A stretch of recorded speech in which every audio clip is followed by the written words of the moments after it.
බුදුරජාණන් වහන්සේගේ පිරිනිවීමෙන් පසු ශ්‍රී දේහය මකුට බන්ධන නම් පුදබිමෙහි ආදාහන පූජෝත්සවය සිදු කිරීමෙන් පසුව භාග්‍යවතුන් වහන්සේගේ අධිෂ්ඨානය පරිදි සතර දළදා දෙ අකු ධාතු ලලාට ධාතු යන ධාතුන් වහන්සේලා සත්නම නොවිසුරුනහ ඉතිරි ධාතුහු අබකඩ සහල් මුං පියලි පමණට විසිර ගියහ යනුවෙන් මහා පරිනිර්වාණ සූත්‍රයේ සඳහන්. පසුව ද්‍රෝණ නම් බ්‍රහ්මණයා බුදුරජාණන් වහන්සේගේ ඉතිරිව තිබූ මෙම ධාතුන් වහන්සේලා හරි 8කට බෙදා ජම්බුද්වීපයේ රජවරුන් අතරින් බෙදා දුන් බවයි බෞද්ධ ඉතිහාසයේ සඳහන් වන්නේ. එලෙස සම්බුද්ධ පරිනිර්වාණයෙන් පසු බෙදී ගොස් කාලිංග දේශයේ තැන්පත් කර තිබූ භාග්‍යවතුන් වහන්සේගේ වම් දන්ත ධාතුව එහි රජ කළ ගුහසීව රජ සමයේදී මෙරටට රැගෙන ආ බවයි වංශ කතාවල දැක්වෙන්නේ. එම යුගයේදී කාලිංග දේශයේ ගුහසීව රජු සහ පණ්ඩිය රජු අතර බලය සඳහා යුද්ධයක් ඇරඹුණු බවත් එම ගැටුමින් දළදා වහන්සේ රැක ගැනීම වෙනුවෙන් හේමමාලා කුමරිය සහ දන්ත කුමරුන් එක්ව හේමමාලා කුමරියගේ හිසකෙස් අතර සංගවා වම් දළදාව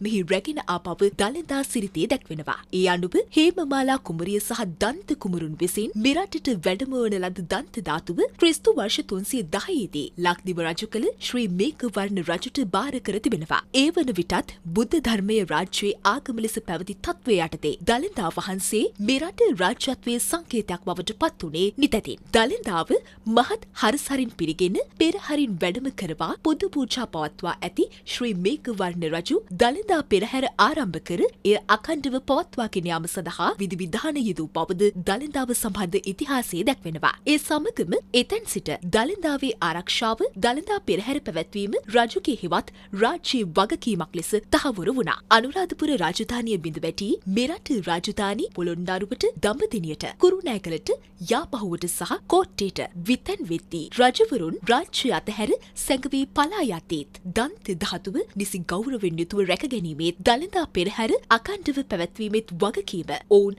කිසිවිට අත් නොහළ බවයි ඉතිහාසයේ දැක්වෙන්නේ. මෙසේ විවිධ රජවරුන්ගේ ආරක්ෂාව යටතේ රටේ විවිධ රාජධානි තුල තැන්පත් කෙරුණු දන්ත ධාතුව අවසන් වරට මහනුවරට වැඩම වන්නේ ක්‍රිස්තු වර්ෂ 1592 දී විමල ධර්ම සූරිය රජ සමයේ. ඒ වන විට ආරක්ෂාව වෙනුවෙන් රත්නපුර දෙල්කමු රජමහා විහාරයේ කුරහන් ගලක සංගවා තිබූ දළදා වහන්සේ මහනුවරට වැඩමවා තෙමහල් ප්‍රාසාදයක් තනවා දළදා වහන්සේ එහි තැන්පත් කෙරෙන්නේ මේ යුගයේදී රන් නාලේපිත දළදා කරඬුවක් තුල දළදා වහන්සේ තැන්පත් කර දළදාව වන්දනාමාන කිරීම සඳහා දළදා ප්‍රදර්ශන ඇරඹුවේද විමල ධර්ම සූරිය රජ සමයේ බවයි පැවසෙන්නේ. ඉන්පසු 1828 වසරේ ඉංග්‍රීසි පාලන සමයේ මිරට ආණ්ඩුකාර ධුරයට පත් එඩ්වඩ් ආණ්ඩුකාරවරයා උඩරට නිලමේවරුන් හා එක්ව දළදා වහන්සේ ධාතු මන්දිරයෙන් පිටතට වැඩමවා මහමළුවේ ප්‍රදර්ශනය කර මහ ජනතාවට වන්දනා කර ගැනීමට අවස්ථාව සලසා දුන් බව